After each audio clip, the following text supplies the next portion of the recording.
Hi there, friends. How are you? This is Emily Windsor Craig, and I've moved to a new chapter in my own life. For some years now, my information has been focused on identity, who I am, where what I'm doing here, how I belong, and all of that. And now I've been shifted to look at role function and the role that I have been given to play in today's um, global view of society. I'm no longer just looking at the situation of governance in the English-speaking world. I'm now looking at the relationships between this civil society under NSA, NRO, NASA, vis-a-vis the other cultures and races and species in this galaxy and in this universe. And my mentor all the way along has been the Hebrew God Yahweh, the Tetragrammaton, YHVH, who has held my hand and brought me forward to teach me issues about gender, issues about transhumanism, issues about security and national sovereignty and personal sovereignty, and all of that is spreading before me, and I'm learning this, all right? And the story, how it came about, might be interesting to you. I need to tell the story so you know I'm not just a quack job, okay, with tea leaves or something, but I actually have quite a long history of coincidences and strange occurrences. As you may or may not know from previous videos, my birth was very unusual, to say the least, all right. My DNA code refers me to people whom I'm told were not my parents, and I grew up in a hostile environment where I was so stupefied. I was such a dumb child. Oh, I drove my foster mother crazy because having the Asperger syndrome, I just was unresponsive to just about everything. Dull. Okay, dull. I was a dull child. And then when I was 6, something happened. I was climbing up a tree and I fell out of the tree and I fell hit my head on concrete.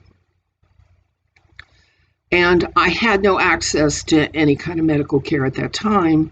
So I just got up and went about doing what I was doing.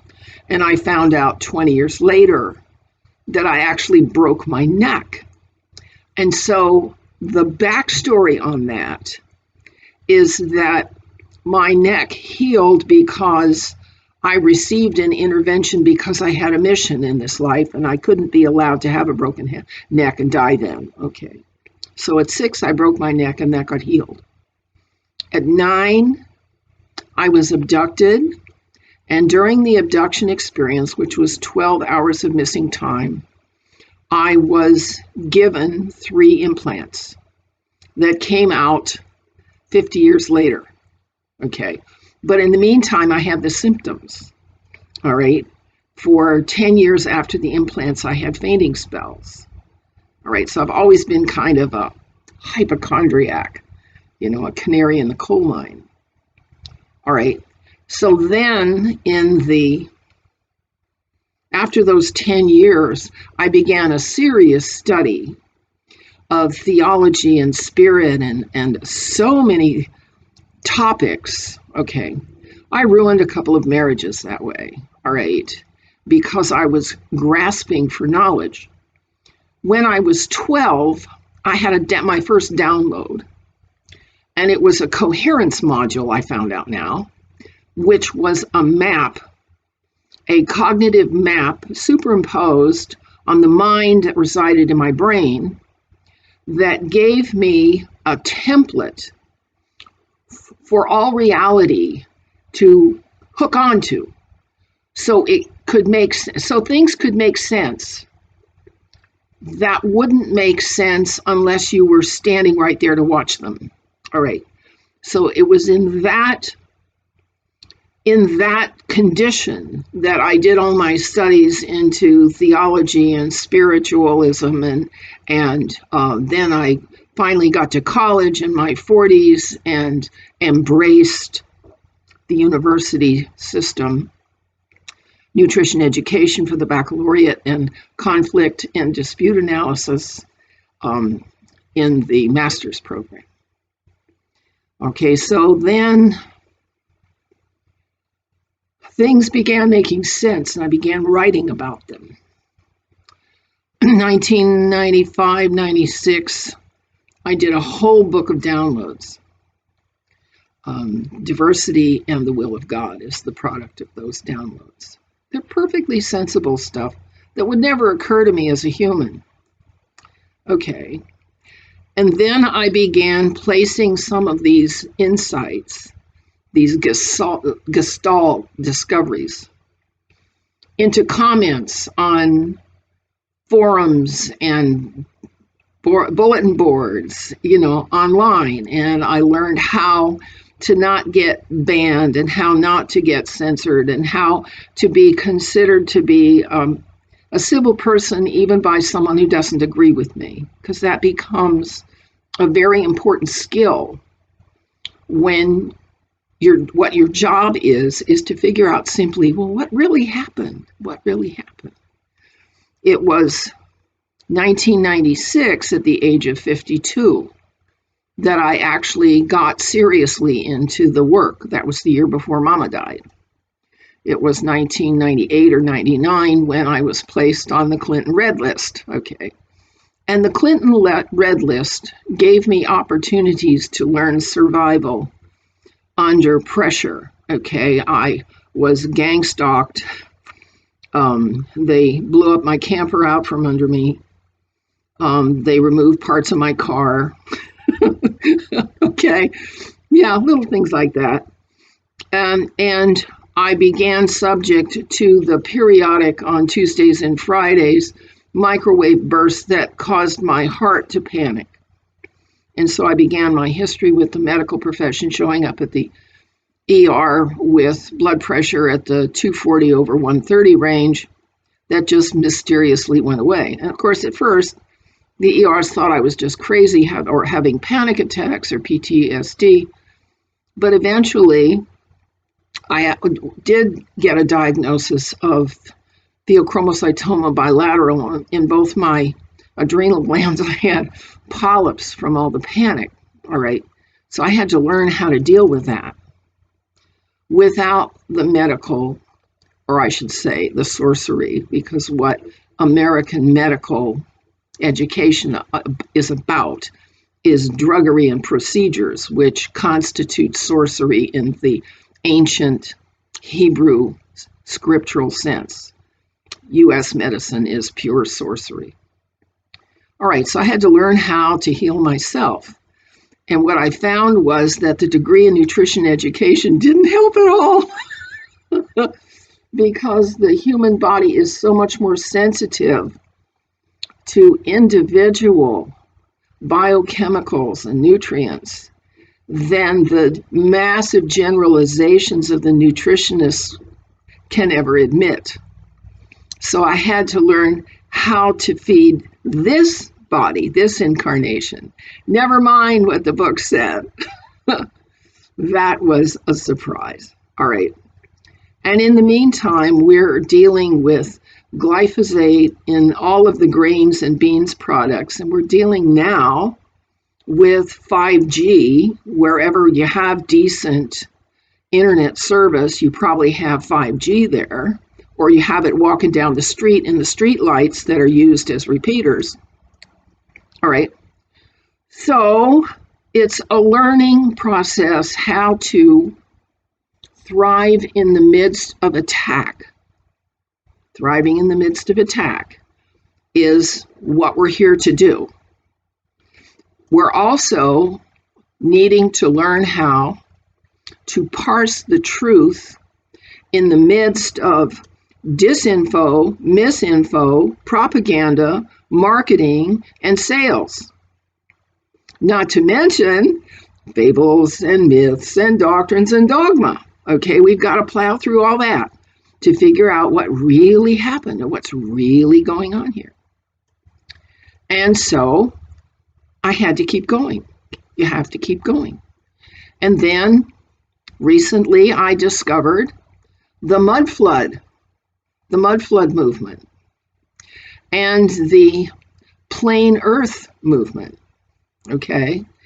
And the whole while since I worked for Xerox as a digital imaging technician, I learned how to examine digital images to see what their hue saturation is and what their contrast is and what their scaling is. And I figured out how it is that NASA, who process the photographs, know how to hide whatever they don't publish in their text. The text never matches what was actually in the photographs. And 2 days ago, the Perseverance rover arrived on Mars, and I was able to take a quick close-up shot, and a 400% magnification shows people walking around in the background, as usual, you know.